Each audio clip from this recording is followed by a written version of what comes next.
have an incredible speaker. She's a patriot and a citizen just like you. Sonnie Johnson from Virginia.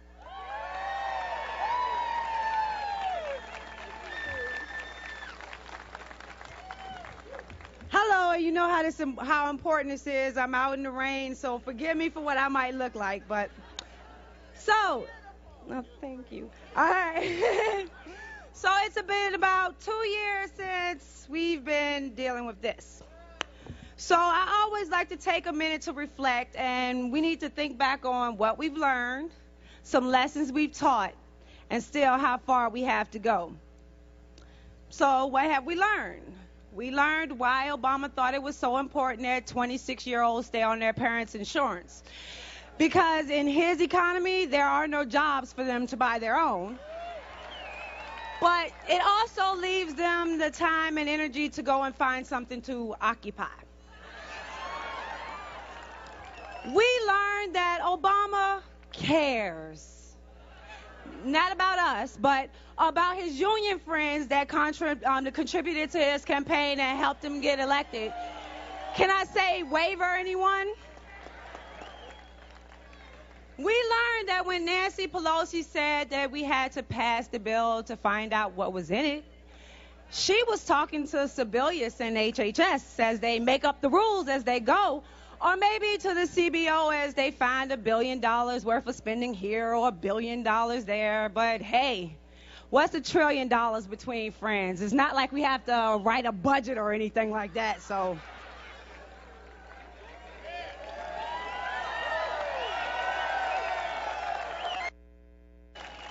We found out that most of Congress don't even read the bills that they pass, nor do they read the Constitution that they've sworn to uphold.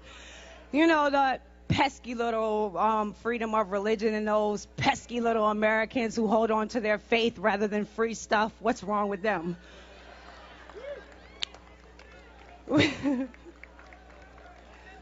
We've learned that they will hide their socialist agenda behind a single individual, and then they will call it a war on women. But since I don't play their game, we're just going to ignore, I'm entitled to free birth control, girl. But in short, what we've learned their tactics. They thought we wouldn't see through the fog and distraction. They thought that they could pass this bill and we would disappear. Their names and faces would be etched into the history books, and we would be so happy that our benevolent government blessed us with free things. They were wrong.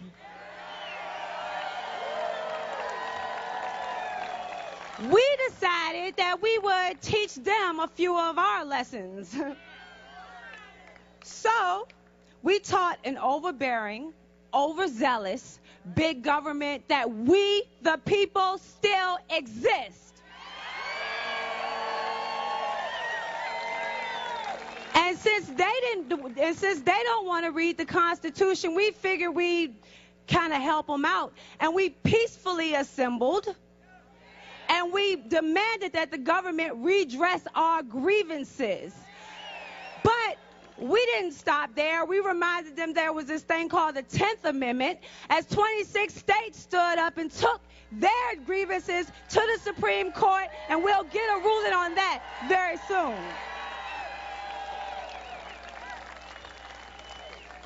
We reminded Nancy Pelosi that she can skydive into our personal lives, but we can pole vault her right back out.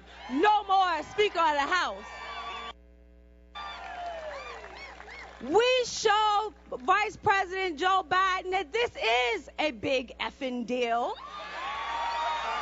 But not because he said so, but because we said so. We care about our liberty, our freedom, our children, their future, this country, and we will not sit down and shut up and take our place. We showed a big government our tactics. We organized. We ignored the mainstream media, and we occupied the voting booths. So in 2010, we handed big government, shall I call it shellacking. But we aren't finished yet. But neither are they. They want a single-payer system. And if we do not repeal this bill, they will force every business out of health care until they get what they want. See, they don't mind the small steps of progress. So we must introduce them to the roadblock of liberty and say, not another step. We must introduce them to the roadblock of fiscal sanity and say, not another $1 trillion. We will introduce them to the roadblock of we the people and say, do not tread on me. We must stick to our tactics and not play their games. That means that we're going to maintain the House, we're going to capture the Senate, and we're going to put someone new into the White House. And how did they say it? Repeal this bill.